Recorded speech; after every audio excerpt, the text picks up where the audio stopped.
Hi everyone. तो हम last class में समझ रहे थे किस तरीके से आप इस रेक्टेंगल का एरिया निकाल सकते हो। तो आई होप सो आपने कर लिया होगा। अभी हम समझते हैं इसको और डिटेल में। मैं किस तरीके से करने वाला हूँ इस क्वेश्चन को और अच्छे तरीके से। और सिर्फ हम जैसे हमने लास्ट वीडियो में समझा था प्लस माइनस मल्टीप्लीकेशन, और उसमें एक चीज और रह गया था, हम उसको भी समझने वाले हैं। ठीक है, तो स्टार्ट करते हैं उसी पॉइंट से कि आपको क्या करना है। तो लास्ट कोड में, एक मिनट, तुम्हारा लास्ट कोड था कुछ ऐसा था, P1 P2, जिसके अंदर हमारे पास क्या था, सम मल्टीप्लीकेशन डिवीजन निकालना था। राइट।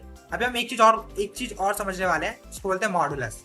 अब मॉडुलस क्या होता है? जैसे मॉडुलस, ठीक है, मॉडुलस क्या होता है हमारे पास, इसको MOD ऐसे लिखा जाता है।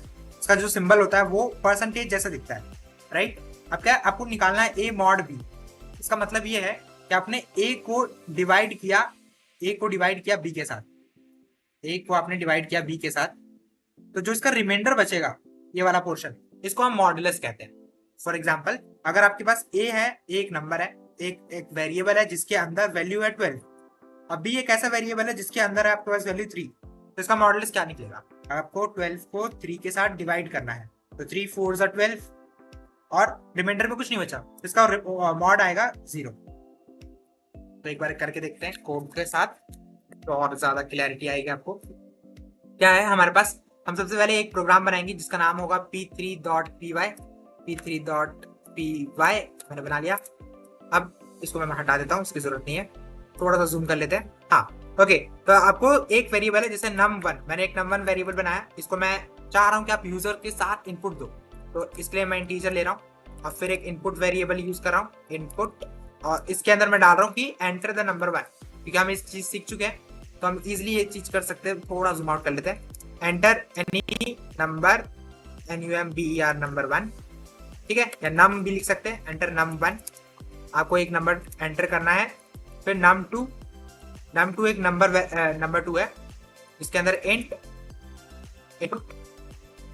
इनपुट, और इसके अंदर डालना है आपको enter number 2, enter any number 2, num2 space. अब क्या है, हमारे पास मॉड निकालना है। तो मॉड निकालने के लिए हम एक और वेरिएबल स्टोर कर रहे हैं, इसको बोलते हैं रिजल्ट। मैं रिजल्ट के नाम से स्टोर कर रहा हूँ। फिर num1 को मॉड करना है num2 के साथ, देन num2 के साथ मॉड करना है, और आपको प्रिंट करना है मॉड। तो मैंने प्रिंट किया, इसके अंदर में मॉड के अंदर, मॉड यानी रिमाइंडर कह सकते हो, और इसका रिजल्ट आना चाहिए हमारा रिजल्ट के साथ। देन सिंपल सा कोड है, हम इसको रन करके देखेंगे। इसको मैं एक बार क्लीन कर लेता हूँ स्क्रीन को, CLS। अब इसको रन करके देखते हैं। इसने बोला एंटर नंबर 1, मैंने फिर से 12 को एंटर किया, और फिर एक और मैंने 3 एंटर किया, दूसरा नंबर, तो इसका रिजल्ट 0 आना चाहिए। You can see that mod जो है हमारा 0 आया है। Done. I hope you understand this code. अब एंटर करते हैं कोई ऐसा नंबर जिसका मॉड 0 ना आके कुछ और आना चाहिए। राइट। एक और बार रन करेंगे इस कोड को। हमने एंटर किया 40 और दूसरा नंबर हमने किया 3, तो इसका आंसर 1 आना चाहिए, क्योंकि आप 14 को डिवाइड करते हो 3 के साथ, तो आंसर 2 आएगा। एक बार हम कोड करके इसमें देख लेते हैं क्या आएगा रिजल्ट। आपके पास 14 है, इसको डिवाइड करना है 3 के साथ, तो 3 4 12 आएगा, 2 बच जाएगा, तो 2 is the answer. Let's see the code. मैंने यहाँ पे कोड लिखा, फिर से एक बार रन करता हूँ मैं। यहाँ पर है, एंटर करेंगे तो you can see that mod 2 है। तो आई होप सो आपने इस चीज को समझ लिया होगा। Let's do. अब क्या हमने टास्क क्या रखा था कि आपको एक एरिया ऑफ रेक्टेंगल निकालना है, जिसके अंदर एरिया ऑफ रेक्टेंगल निकालना है जिसके अंदर लेंथ और ब्रेथ, जो लेंथ और विड्थ आएगा वो वेरिएबल है। मैं क्या करूंगा, ये मेरा रेक्टेंगल है, इसका जो वेरिएबल टाइप है इसका लेंथ आएगा, और इसका वेरिएबल विड्थ आएगा। विड्थ लिख रहा हूं मैं ब्रेथ ना लिख के, और एरिया निकल के आएगा क्या, लेंथ इंटू में ब्रेथ। तो इसका रिजल्ट आना चाहिए आपका आंसर या रिजल्ट। हम इसको कैसे करेंगे, मैं इसी को P3 के अंदर ही, बाकी सारी चीज को मैं कमेंट कर रहा हूं यहाँ पर। ठीक है। अब नेक्स्ट यहां से करते हैं लेंथ, LENGTH।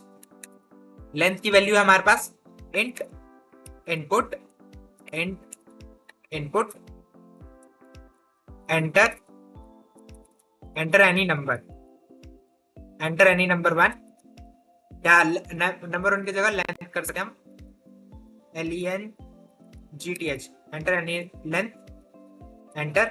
और विड्थ ले रहा हूँ WIDTH, विड्थ, विड्थ हम WIDTH होगा विड्थ, ठीक है। और इसको भी करेंगे इंट इनपुट इनपुट, इसके अंदर लिखना है enter any number 2, enter any number 2, ठीक है। एंटर एनी नम 2 की जगह हमारा विड्थ है तो विड्थ ही लिखते हैं WIDTH विड्थ। अब रिजल्ट आएगा, रिजल्ट के अंदर RESULT, रिजल्ट के अंदर लेंथ को विड्थ के साथ मल्टीप्लाई कर देना है और प्रिंट करना है रिजल्ट। प्रिंट क्या आएगा हमारा, एरिया ऑफ रेक्टेंगल, और इसके अंदर स्टोर कर दो result RESULT result. Done. Run करके देखिए इस प्रोग्राम को। इसने बोला एंटर द लेंथ, लेंथ दिया मैंने 23, विड्थ दिया मैंने 2, तो आंसर आया 46। Simple and easy. अब इसी तरीके से आप सारे फॉर्मूलेस के साथ, अगर आपको पता है, सारे हम फॉर्मूले के साथ एक बार रिवाइज करते हैं। जैसे हमारा अगर 10 तक की मैथ्स आती तो आपको C++, पाइथन, कोई भी प्रोग्रामिंग लैंग्वेज आसानी से आप कर लोगे। जैसे हमारे पास एक रेक्टेंगल है तो इसका फॉर्मूला हमें पता है, लेंथ इंटू में ब्रेथ होता है। अगर ट्राइंगल है तो इसका एरिया आएगा 1/2, हाफ इंटू 0.5, हाफ वही होता है, इंटू बेस इंटू ऑल्टीट्यूड, ठीक है। ये होता है, ये हमारा बेस, ये ऑल्टीट्यूड होता है, ये हमारा बेस होता है। और बहुत सारे फॉर्मूले होते हैं, मैं मान के चल रहा हूँ कि ये राइट एंगल ट्राइंगल है, ठीक है। तो इसका आंसर ये होगा। ओके, इसको थोड़ी देर के लिए साइड करते हैं। नेक्स्ट है हमारा स्क्वायर है, तो स्क्वायर के लिए एक साइड चाहिए होगा बस, तो स्क्वायर का आ जाएगा साइड इंटू साइड। और सर्कल का होता है पाई यानी 3.14 पाई r का स्क्वायर।